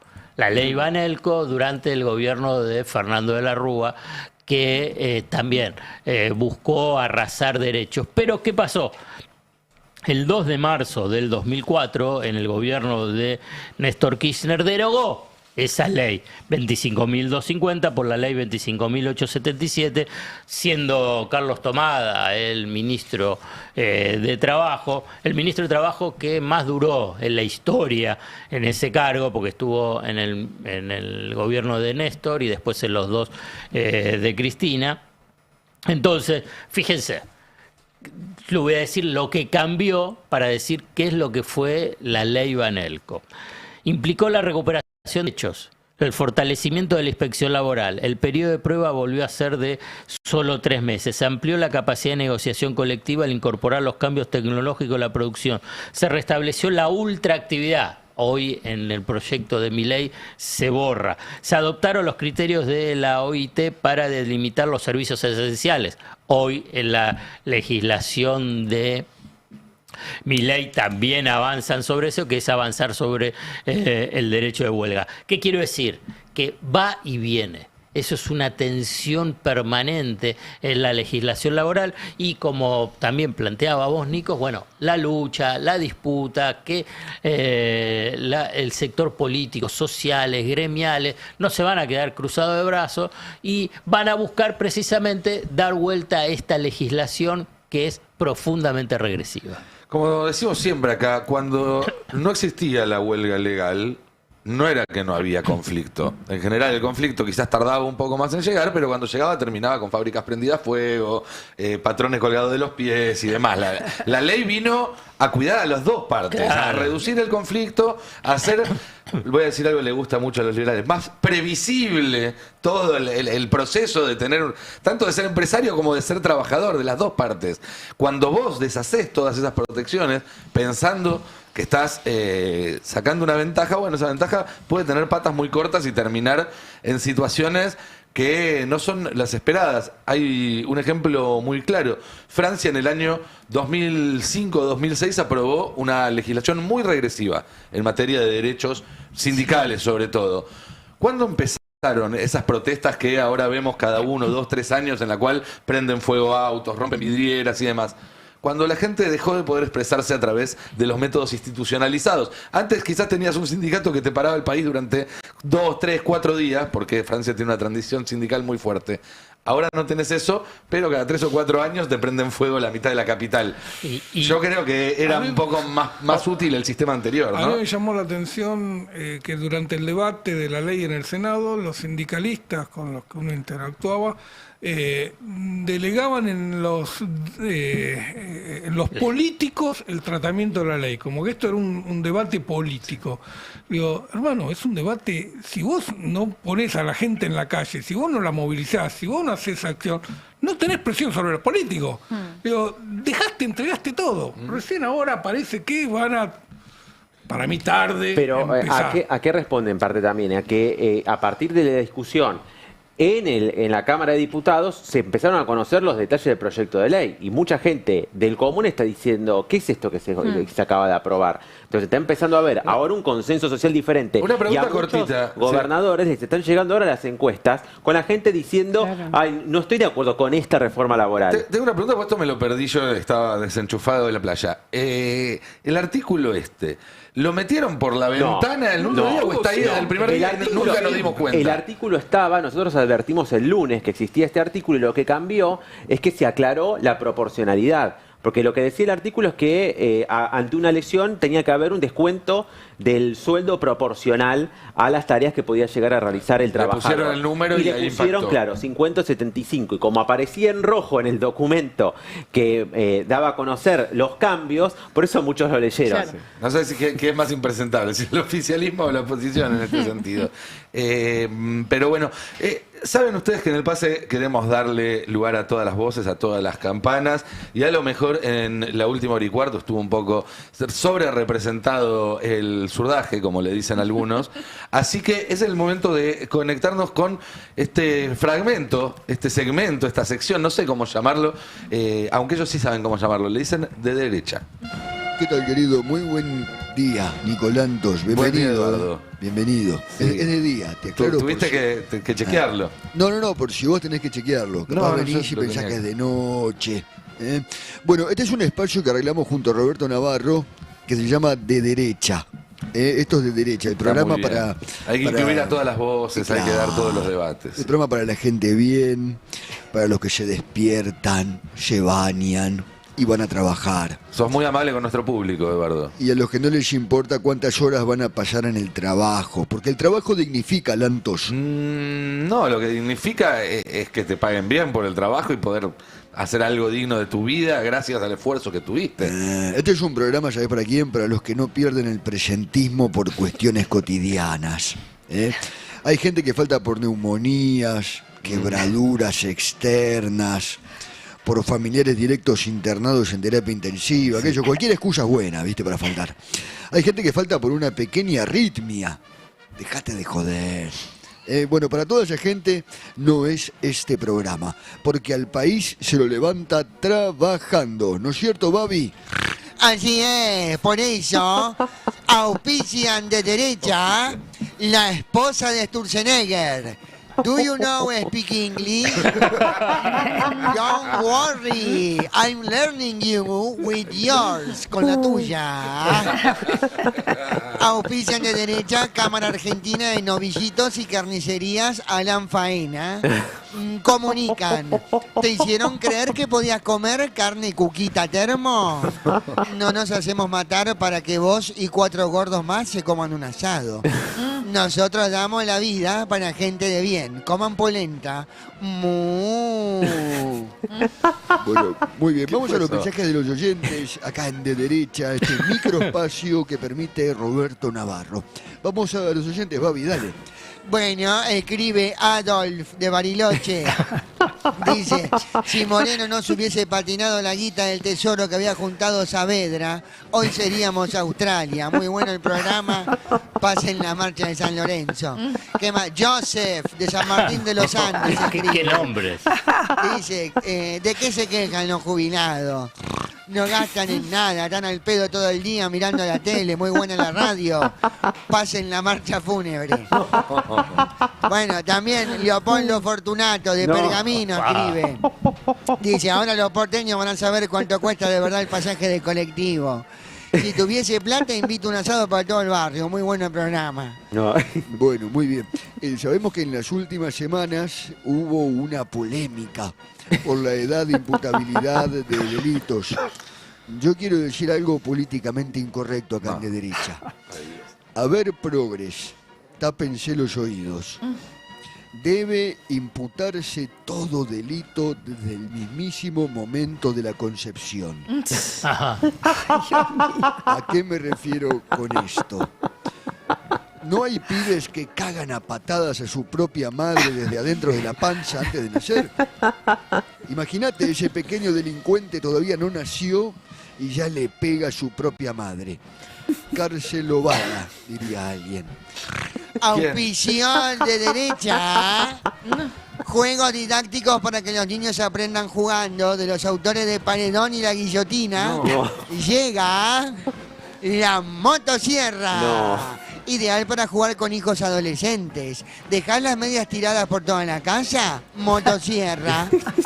¿Te llevaste 6 materias? Motosierra. ¿Querés que tu novio se quede a dormir en casa en tu habitación? Motosierra. ¿Tenés la pieza llena de vasos, platos y envoltorio de golosina? Motosierra. ¿Te quedás jugando la Play hasta las 6 de la mañana? Motosierra, para aprender jugando. Muy bien, auspició de derecha entonces. Auspició este microespacio Flybondi. Flybondi se sorprende en anunciar el arribo de todos sus vuelos. Auspició Anteojos Inteligentes Ministra Bullrich. Que ninguna resaca te impida exponer en la sesión del Congreso. Con nuestros anteojos te acostás como Amy Winehouse y te despertás como Simone de Beauvoir. Bueno, gracias, querido. Esto fue de derecha. Gracias, Lantos, y a todo el equipo del Destape. Gracias, Eduardo. Gracias, Babi. Qué apertura, ¿eh? Impresionante, cosa. ¿eh? Vos sabés que Cargada. el programa Real tiene auspiciantes Real de Motosierra. Ah, Ya no me sorprende a esta altura del partido. Sí. Pero no muje, Babi, no en el programa real, ¿no? Esa no lo tenía en el bingo para hoy. Escuchar a Babi Echecoplar mugiendo. En fin, Alan, tenemos novedades del poroteo, así seguimos con el tema de la reforma laboral y mientras esperamos a ver si el Zoom de la CGT tiene alguna determinación sobre las medidas de fuerza. ¿Cómo viene el tira y afloje de los números para el quórum y demás? A ver, el gobierno está convencido, dice el oficialismo, que el número para el quórum está. Desde la oficina de Santilli dicen que tienen la votación en general, pero que todavía no han hecho el poroteo en particular, es decir, se van a ocupar de esto hoy y mañana, porque también algo que veníamos advirtiendo es que los aliados del gobierno también tienen distintas posiciones y también quieren introducir en algunos casos cambios. Va a ser clave lo que defina, por ejemplo, el PRO, que recién se va a juntar el miércoles a la noche, así que van a estirarle la definición al gobierno hasta el último momento, sobre todo por la tensión política que tienen entre estos dos sectores, entre el PRO y la Libertad Avanza. Son además parte del grupo de los heridos, ¿no?, que ha dejado la Libertad Avanza en el último tiempo, con Ritondo después de lo que fue la votación y los lugares en la AGN. Y juega ahí también el lobby feroz de Mercado Libre, ¿no? Sí. Porque pareciera que el Rubicón del PRO, la línea roja que no pueden cruzar, no tiene que ver con que no le paguen a los empleados que se enferman, no tiene que ver con que no haya horas extras, no tiene que ver con las vacaciones, sino que tiene que ver con que no lo dejen a Galperín hacer su negocio con los sueldos. Exactamente, y a eso se va a sumar también la UCR.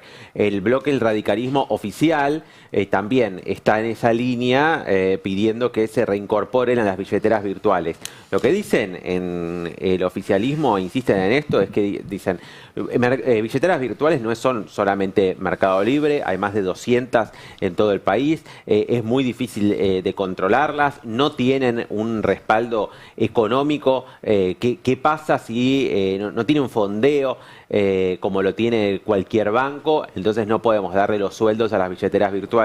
Bueno, Patricia Bullrich llegó a decir en los pasillos del Senado que Surfinanzas era una billetera virtual como argumento para decir no le podemos dar esta herramienta para que manejen los sueldos y las cuentas sueldos en la República Argentina. Ese es el punto.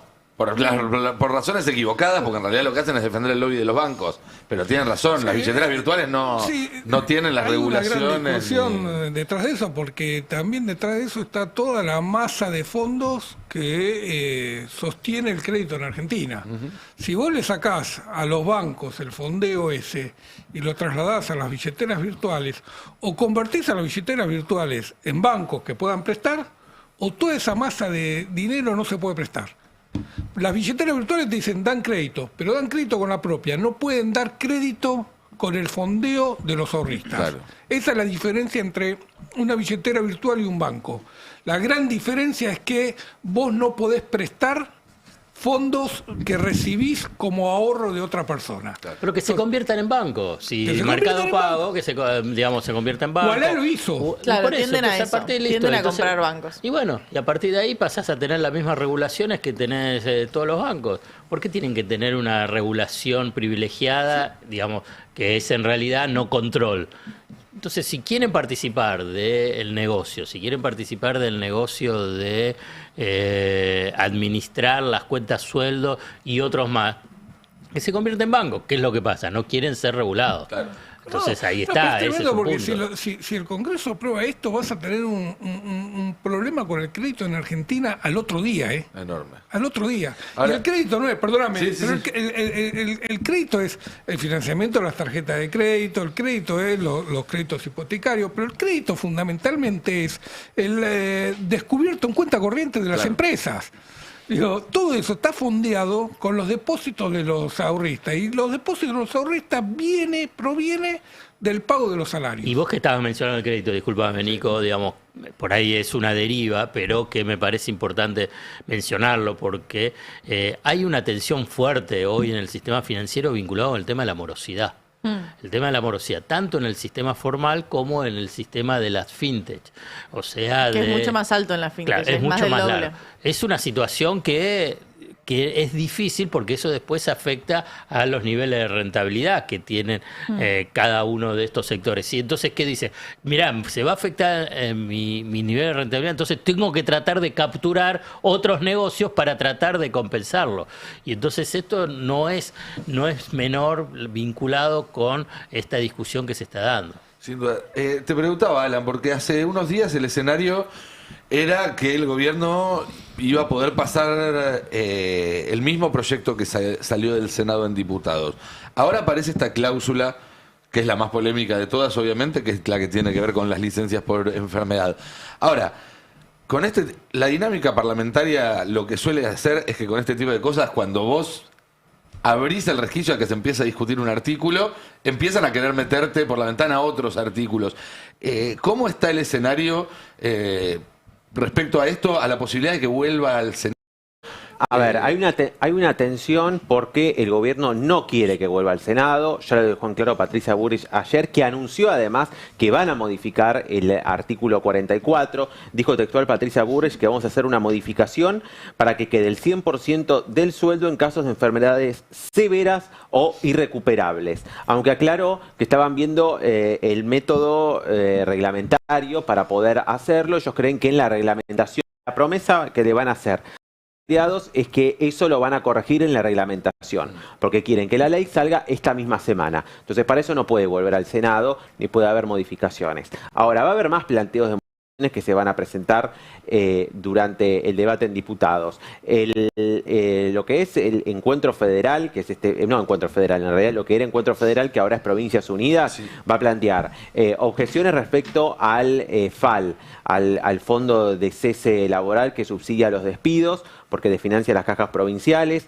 Va a haber también, obviamente, reparos por este artículo de las enfermedades. Te diría que aún con la salvedad sigue siendo polémico. Sí, claro. Sigue siendo polémico.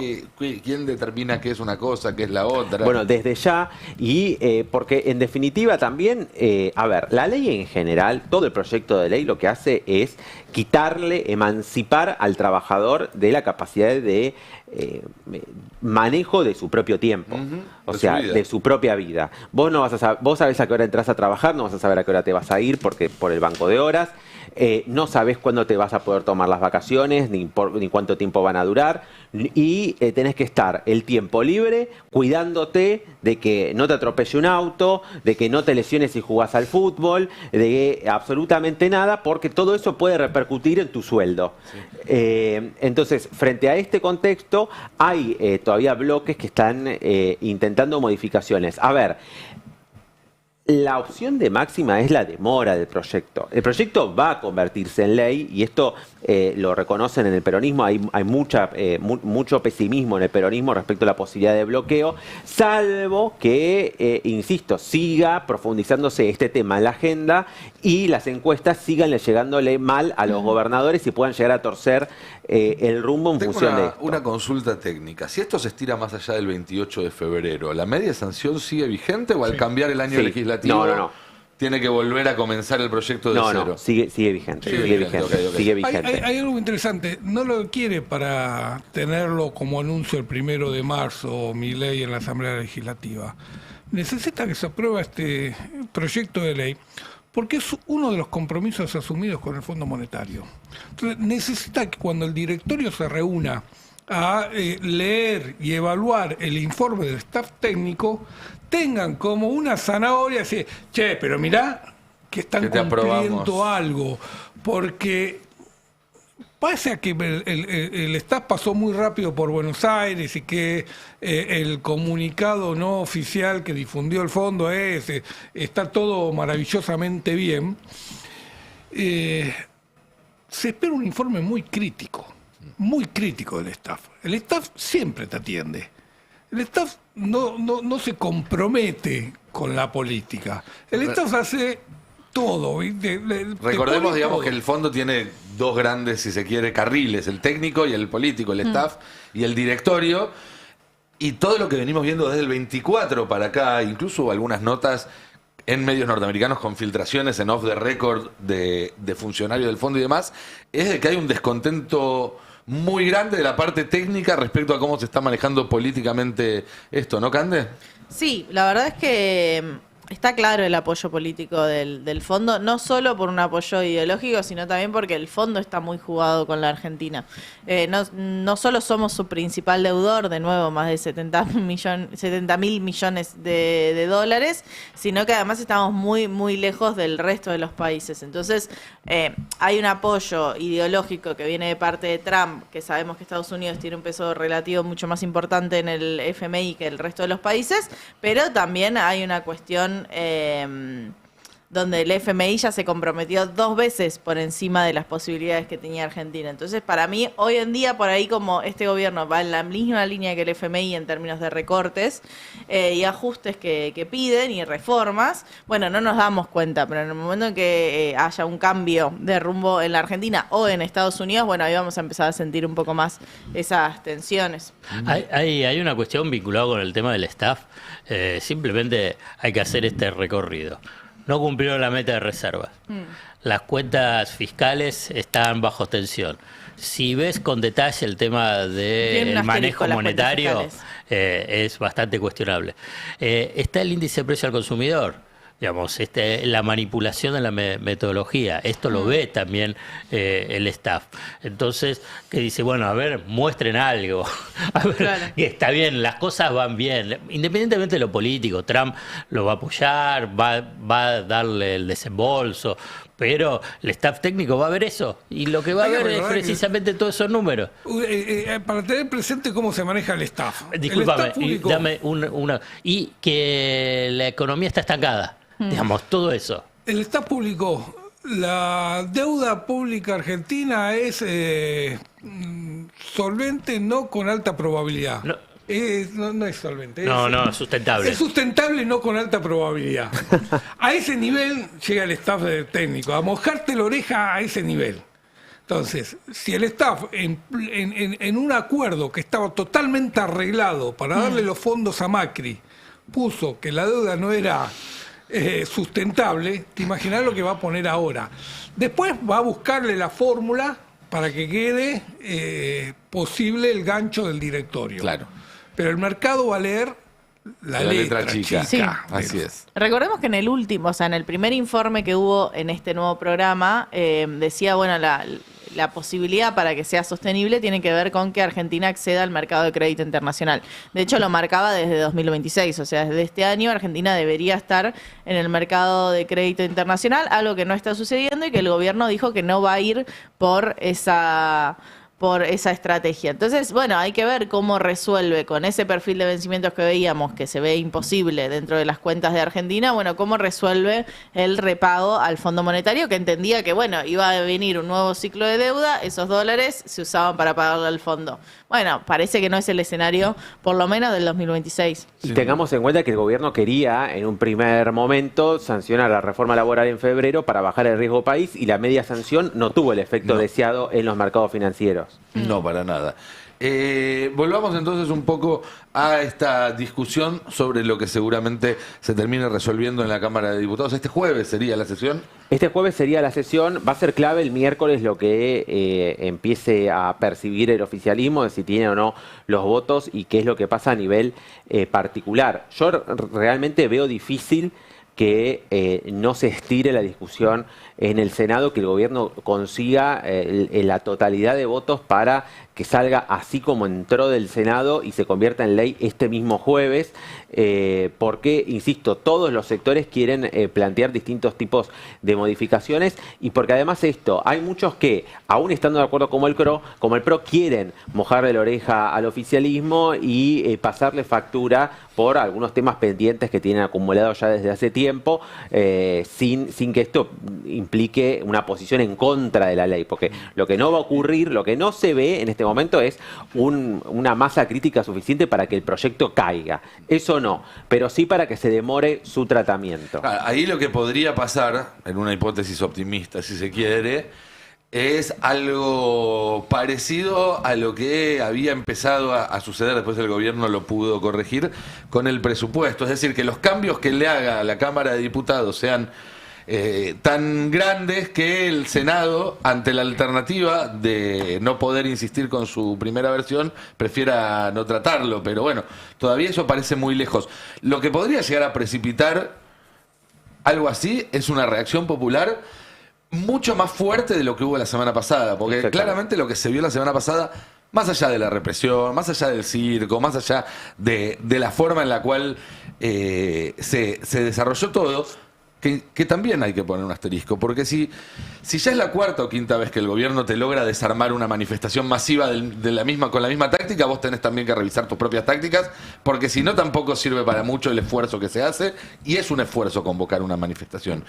Pero ¿de qué se está hablando por estas horas para tratar de que lo que suceda el jueves no tenga esa sensación de impotencia, no deje esa sensación de impotencia que dejó el jueves pasado? No, bueno, en este caso lo que hay es mucha presión de distintos sectores. Esto arrancó el viernes pasado cuando los sectores más combativos de la CGT y también la CTA, este grupo que se había conformado, que se venía reuniendo en la UOM, se autoconvocó también el viernes y pidió avanzar en esto, en un paro general para el día en que se trate la reforma laboral. Escuchemos en el tape número 4 a Rodolfo Aguiar, que a la salida de este encuentro, que estaban Abel Furlan de la CGT, estaba también... fue una reunión donde también participaron los diputados sindicales que justamente tienen la representación en el bloque de Unión por la Patria, donde un poco allí es donde adelantan que era inminente el tratamiento para el jueves mismo, porque se esperaba que la discusión se diera en el Congreso recién en la semana del 25. Recuerden que se extendieron las sesiones extraordinarias para el 28 justamente por este tema. Escuchemos a Aguiar a la salida de la reunión de la UOM, que es justamente el sector que presiona a la CGT para avanzar con el paro. Bueno, los sindicatos que conformamos el Frente de Sindicatos Unidos hemos definido convocar a un nuevo paro con movilización al Congreso para el día que se trate la reforma laboral ahora en la Cámara de Diputados. Creemos que el gobierno intentará adelantar el tratamiento de la ley para intentar darle su segunda sanción, teniendo en cuenta que la sociedad comenzó a tomar conciencia rápidamente en las últimas horas de la gravedad de esta propuesta legislativa. Tenemos que ser capaces de construir un clima de mayor hostilidad. Era algo que el gobierno evitó todo este tiempo, y es que se discutiera el proyecto. O sea, se discutió ganancias, se discutían qué pasaba con los gobernadores, y el nodo central del proyecto no era parte del debate público. Por eso no quisieron hacer reuniones de comisión, por eso no abrieron el Congreso a que fueran los empresarios, los jueces, los abogados laboralistas, los representantes sindicales, porque una vez que se empezó a conocer y que la ciudadanía empezó a tener en cuenta de qué se trataba el proyecto, empezó a oponerse, incluso en votantes de La Libertad Avanza. Las primeras encuestas empiezan a marcar que, pese a que tiene una adhesión muy grande la idea de una reforma laboral, este proyecto cuenta con un rechazo mayoritario. Y esto es a partir de las encuestas que empezaron a llegar esta semana, porque hasta semanas anteriores, justamente como el corazón del proyecto no estaba en discusión, la gente contestaba cualquier cosa en las encuestas. Escuchemos en el tape número 1 a Cristian Jerónimo, que además como cotitular de la CGT, uno de los miembros del triunvirato actual, adelanta lo que va a ser el paro, que me dicen seguramente sea definido para el día en que se trate la ley, por lo cual podemos anticipar que podrá ser este mismo jueves. Escuchemos a Jerónimo. Mira, Darío, yo creo que los compañeros y compañeras empezaron realmente a entender el impacto real que va a tener en su vida esta ley totalmente regresiva, esta reforma negativa para los trabajadores y el pueblo en general. Así que yo creo que va a tener una gran adhesión, una huelga general, y va a demostrar el descontento no solamente de este proyecto de ley, sino del rumbo político y económico que tiene este gobierno hoy en Argentina, que no incluye a la mayoría de los argentinos, como te decía.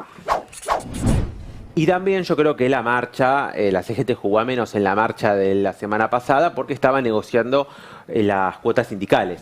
Vos pensás que si bien la negociación estaba cerrada desde mucho antes, la confirmación de que las cuotas se mantenían inalterables en el tiempo aparece recién a la noche, recién el miércoles a la noche, una vez que la marcha ya había sido consumada y ya había sido reprimida. No me parece que haya sido una temporalidad caprichosa, sino justamente que el gobierno, el oficialismo y Patricia Bullrich en particular, no plasma el acuerdo sobre el papel de la ley, del proyecto de ley que aparece en el Senado a partir de las 8 de la noche, una vez que la movilización ya había sido mermada, porque no... Bueno, lo comparábamos, la semana pasada se comparaban imágenes del 2015, lo que eran las movilizaciones, cómo llenaban la 9 de julio la CGT, está claro que no movilizó el 100%. Sí, ahí yo quiero poner un matiz. Yo leí alguno de esos debates sin intervenir porque estaba de vacaciones.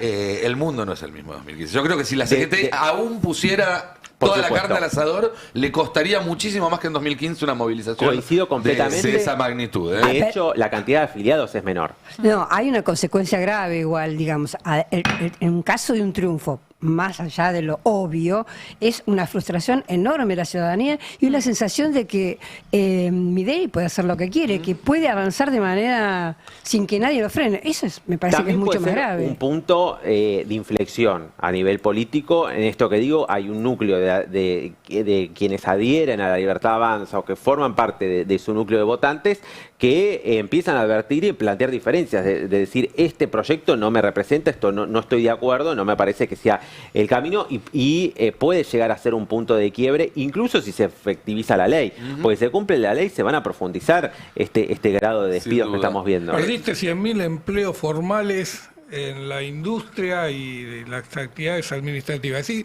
100.000 empleos directamente sindicalizados. Perdiste mucho más, ¿no? Perdiste 200.000 empleos o 300.000 empleos si contás también los del sector público. Pero perdiste 100.000 empleos sindicalizados directos. Sí. No, claramente no tenés el mismo poder. Cuando digo que no es el mismo poder, no es para excusarlos. Creo que al contrario, deberían prestarle atención a eso, porque dentro de 10 años van a tener todavía menos si esto sigue así.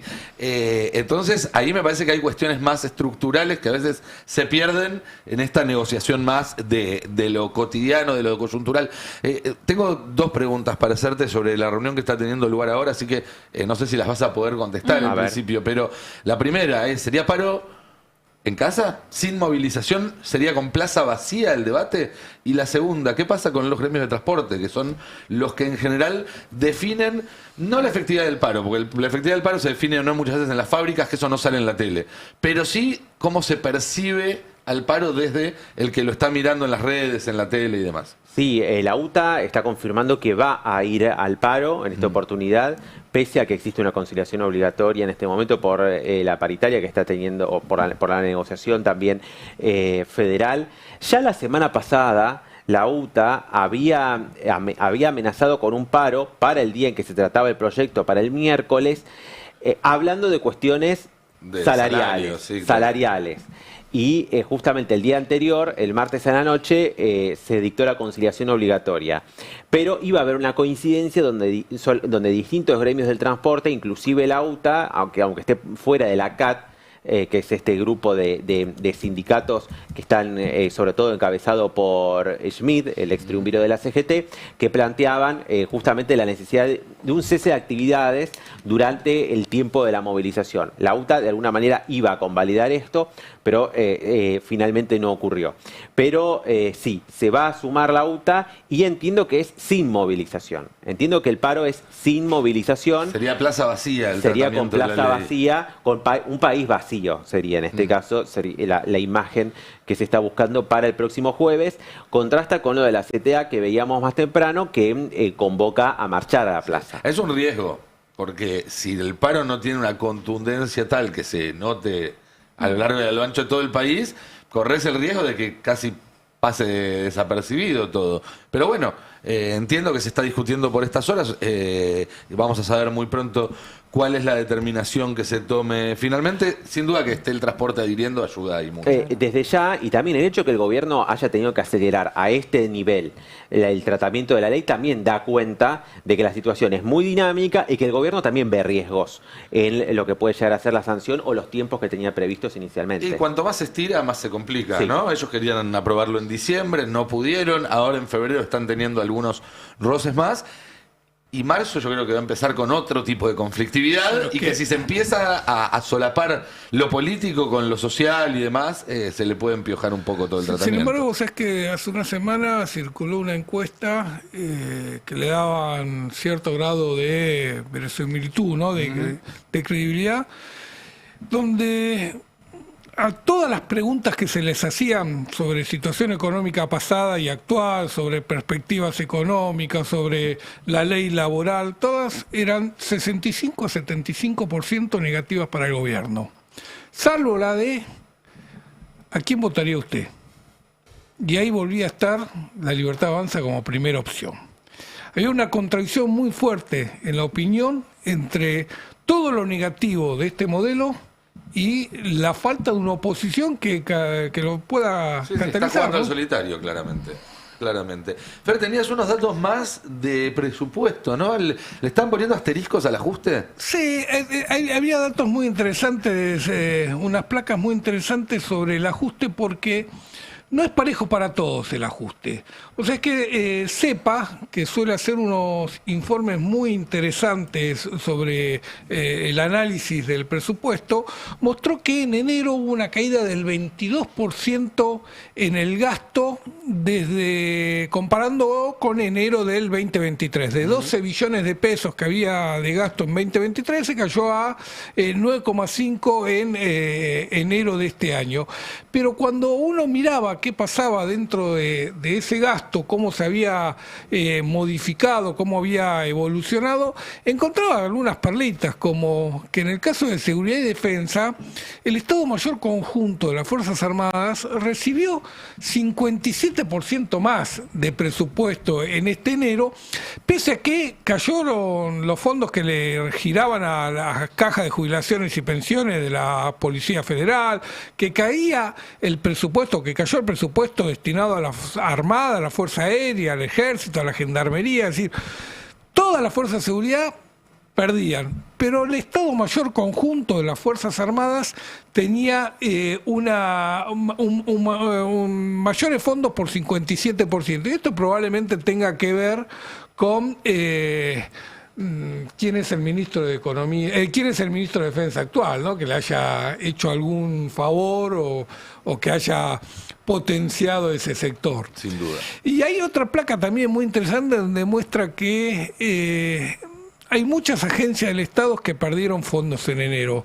La Unidad de Información Financiera el 44%, la Procuración el 11%, las Cámaras de Diputados el 44% y el del Senado el 47%, pero la Secretaría de Inteligencia del Estado tuvo un incremento del 68% de los fondos asignados a lo largo de este mes.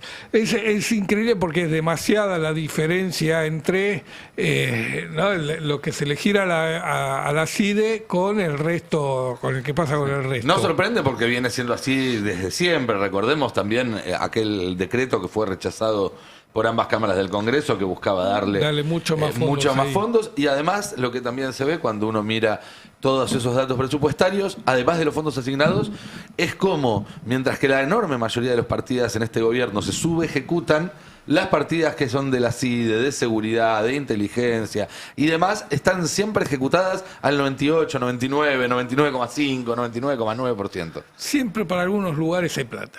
Hay plata y hay voluntad de ejecutarla también, que no es para nada poco. Hay un par de cuestiones más también en la agenda que vamos a seguir tratando también mañana, que tienen que ver con política internacional, que tienen que ver con algunos detalles de la negociación que está habiendo por la reforma laboral y que va más allá y que va con lo que está planeando este gobierno a partir del 1 de marzo. Pero vos decías recién, no hay plata, Fer, y me habías comentado hace un rato, mientras la escuchábamos a Telma contar de la situación de Cuba, donde realmente no hay plata, no hay plata, no hay comida, no hay energía, por este bloqueo, que se está armando un grupo de solidaridad, para juntar algunos elementos. Sí, la Casa de la Amistad argentino-cubana es una casa muy tradicional, tiene, creo que desde la Revolución que está presente, está haciendo una colecta. Suele hacer colectas habitualmente, está ahora haciendo una nueva para enviar elementos y fondos a la isla.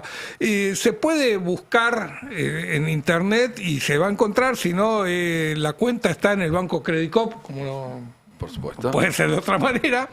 Y el alias es pico.dama.clima. Es tremendo la situación de la isla. Todos los aportes siempre ayudan. La Casa de la Amistad tiene esto de ser probablemente la institución más transparente en la relación no oficial con la isla. Y si tienen dificultad pueden buscar en la página del Club Argentino de Periodistas Amigos de Cuba, que ahí van a encontrar toda la información. Una cosa también importante a nivel internacional es que la flotilla, así como hubo una flotilla hacia Gaza, ahora va a haber una flotilla que se llama Nuestra América. Hacia Cuba. Como el ensayo de José Martí, claro. Hacia Cuba, justamente para encarar y tratar de romper ese bloqueo. Sí. Y una cosita más, hablando de bloqueo, mira, acaba de salir la cifra de lo que destinó por el traslado del portaaviones George Ford a el Mar Caribe. 2.900 millones de dólares le salió, 20 millones al día y 740 solo por el traslado de eso. La cifra dada por Bloomberg. Tremendo, ¿no? Que es algo que lo hablábamos acá antes de irme de vacaciones. Me acuerdo que hablé un día de cómo está creciendo la industria de los búnkers, ¿no? Y de la seguridad ante el fin del mundo. Los súper ricos se están preparando para el fin del mundo. Salió hace unos días una noticia, además, diciendo que Lewis está construyendo un búnker así en Lago Escondido. Yo tengo entendido que hace muchos años ya está construido ese búnker.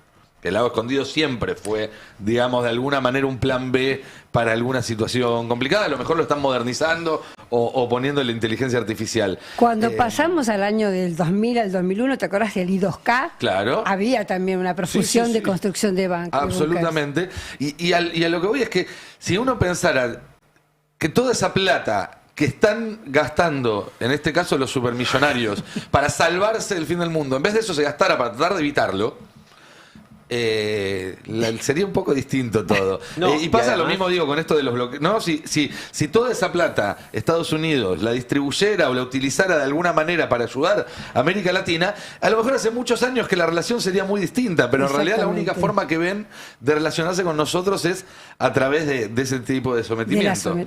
Y también qué sociedad futura imaginarán si son ellos los únicos que sobreviven con esos valores, además. Mira, esa pregunta me das el pie perfecto para pasar un chivo, porque dentro de algunos días, este sábado no, el otro y el que le sigue, el 28 y el 6 de marzo, con Ari Lijalad, vamos a estar hablando de los súper ricos.